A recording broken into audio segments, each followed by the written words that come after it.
Hey, this is Max McNown, and you are listening to Girls in Boots podcast.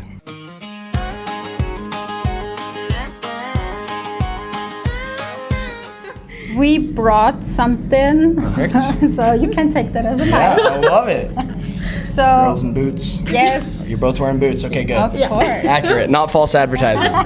Not false advertising. So maybe a short backstory to us. We're both from Austria, so we're trying to get some more people into country music in Austria because it's not very known there. Yeah.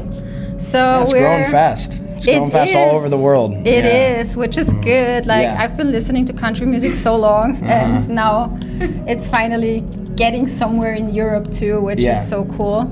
So yeah, we started a podcast so we can bring more artists closer to Austrian, German people. Love it. So again, thank you for taking the Yeah, time. of course. Of course. We're very excited to meet you. Thank you. Okay, All right. should we start? Are we rolling? Yeah. Are you All ready? right. Let's do it. Let's do it. Like we prepared a few questions for you. So, what do you think for anyone in Europe who might be discovering your music for the first time? How would you describe Max McNown? I would describe my music as honest, from the heart, and authentic in everything I write. I would describe it as the majority of it is quite joyful, and my goal is to kind of bring healing to the people that listen to it. And even in the sadder songs, there's always a silver lining of hope within them, and that's super important to me. So that's kind of the main way I'd describe it. And if we're talking genre, I think it's, there's a line between country and kind of that folk pop world. Yeah. I would say each song kind of finds its way in on one side of that. Yes. Yeah. But I think you're doing a very great job. Thank you. I love your music. Thank you. Thank you so much. So, wow, thank you. So you've been gaining a lot of momentum in the US. How does it feel like that people in Europe are liking your music and coming to your concerts? It feels great. I mean, we actually, with social media, we kind of found virality in Europe, Canada, and Australia in a stronger way than the U.S. So we've actually been kind of working toward that rise. In the U.S., we're playing festivals every chance we get and constantly just putting out music and more music all the time. And but Europe specifically was a very early supporter, specifically London. London was a very large supporter throughout my whole career. And so it's amazing. I mean, it's such a unique time in history where you can be filming videos on your iPhone and they can reach millions of people across the ocean from you. It's wild. It's wild. It is wild. We have to share it. Yes. We only have to. So you also played the CMA Fest. How was that? It was great. Yeah. It was great. Yeah, we were able to get there for the final day, Sunday, and we played the Riverfront stage and a Sirius XM acoustic set, and that was very light compared to what we played last year, which was about 6 shows in 2 days. Wow.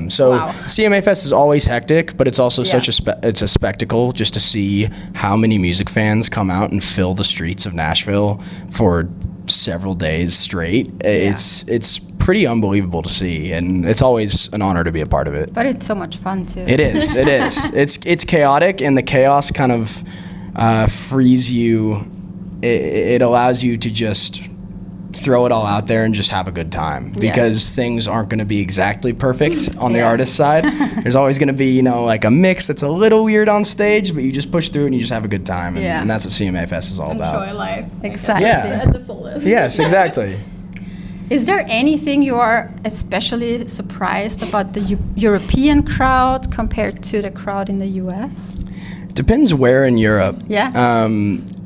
There were a couple cities in Germany that had you could tell the culture was a little bit different, and not in a bad way. It was just they're very attentive, and they clap and cheer super loud in between songs, and then when the next song is about to start, they're silent. And then they just wait, and they don't sing quite as much, which can feel at first, it took me a long time to kind of understand what was going on, because it felt at first like they just didn't like the show, you know? Oh. And then over time you realize they actually, you know, you see all the messages after the show, and you talk to people after the show, and they're like, that's the best show I've ever watched. I'm like, what? You know? So Germany specifically, sometimes it's like that. But then also we played Cologne last night, and it was electric. So you just never know. Crowds are all different. But you know, Europe to me is similar to the U.S.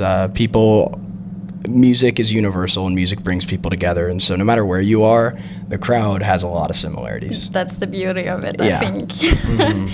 So your songs feel incredible personal. Is there a song that hits differently every time you perform it live? I would say probably The Cost of Growing Up. That's one of the most personal songs I've ever written, so that one always hits hard for me.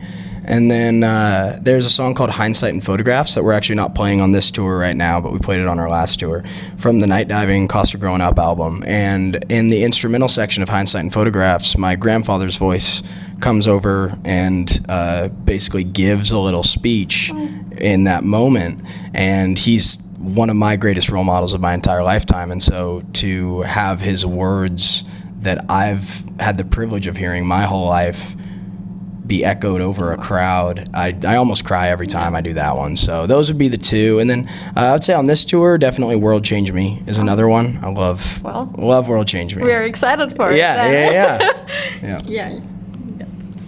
If some people never listened to country music before, what would be the one song from yourself, obviously, you would recommend they listen to like get into it?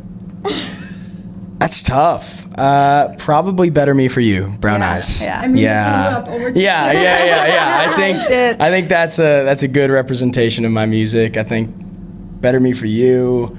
I would also say probably World Change Me, again on that answer. What else? And if you want to kind of hear the more intimate, darker side of it, then probably Night Diving would be my choice. I mean, I get it. Yeah. Especially here in Europe, probably. Yeah. So, okay, I have a little bit of a fun question. Okay, I like fun questions. So you're on a road trip from Nashville to Los Angeles. Okay. And you can only bring one country artist and one non-country artist. Who are you bringing? Okay. Non-country artist. You could potentially consider him country, but I kind of consider him Americana, folk. An artist named Gregory Alan Isakov. He's one of my favorite artists of all time. And so I would definitely want to bring him just to pick his brain on how he makes such beautiful music. And then in the country world, I think probably Luke Combs. Oh, yeah. Luke Combs seems like such a good hang. I've met him once, and he's just the sweetest dude. So Luke Combs and Gregory Alan Isakov. Nice combi. Yeah. I would go on that road trip for sure. Yeah. Well, if it ever happens, you're welcome. Please You got to invite come us. over from Austria. We have to, because that sounds like a lot of fun. Yeah, it would be. It would be, definitely. So, as we already said, we are hosting a German-speaking podcast about country music. So what would you say to someone in Austria or Germany who thinks that country music is really old school?